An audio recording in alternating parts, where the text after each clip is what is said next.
Le sourire est très important dans la vie, mais vraiment à tous les niveaux, d'abord à tous les âges. Le sourire impacte notre vie sur le plan social, professionnel, affectif. Alors aujourd'hui, on a décidé de sortir la baguette magique du dentiste et on va tout simplement adoucir votre sourire, mais surtout en ne touchant pas à l'émail, en n'attaquant pas l'émail. On va redessiner le contour de cette dent et on va transformer cette dent en incisive latérale pour donner une tonalité beaucoup plus douce. Il s'agit d'un remodelage du sourire sans attaquer la dent.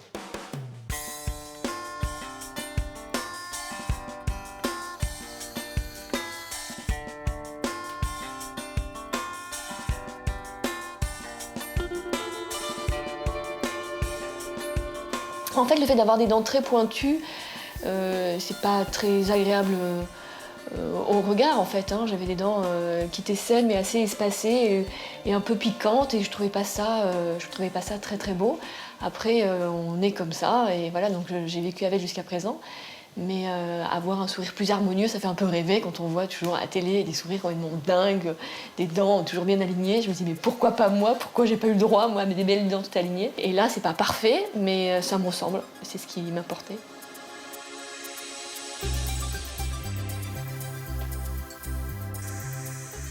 Malgré tout, il y en avait au moins une au milieu qui était un petit peu ébréchée. Je ne sais d'ailleurs jamais comment ça s'est produit, mais enfin, tel était le cas.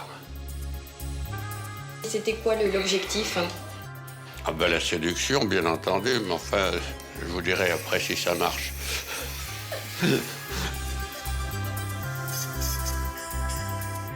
Magnifique, elles me font un peu honte, c'est celle du bas.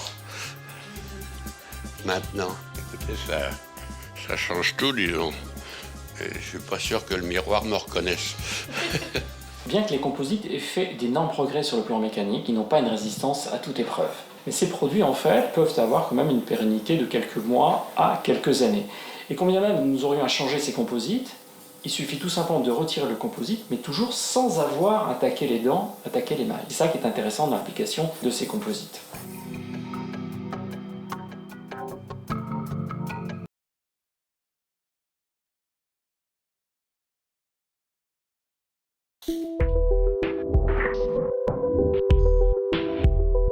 À 70 ans, la plupart des gens ont un certain nombre de maladies associées, l'hypertension, un peu de diabète, un peu d'arthrose.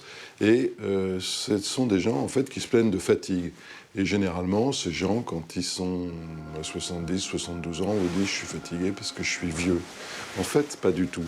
Ils sont fatigués parce qu'ils sont anémiques. Et la démarche diagnostique est double, c'est que d'une part, il faut faire le diagnostic d'anémie, qui explique un certain nombre de symptômes de ces gens, l'essoufflement, le trouble de mémoire, la difficulté à se concentrer sur des mots croisés, par exemple.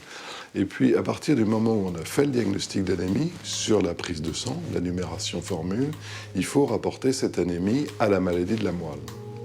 Ça peut être parfois difficile et ça peut mettre du temps puisque un certain nombre de gens mettent entre 1 à 2 ans avant de venir consulter dans un service spécialisé. J'ai appris que j'avais cette maladie tout à fait fortuitement en 2004 suite à une prise de sang.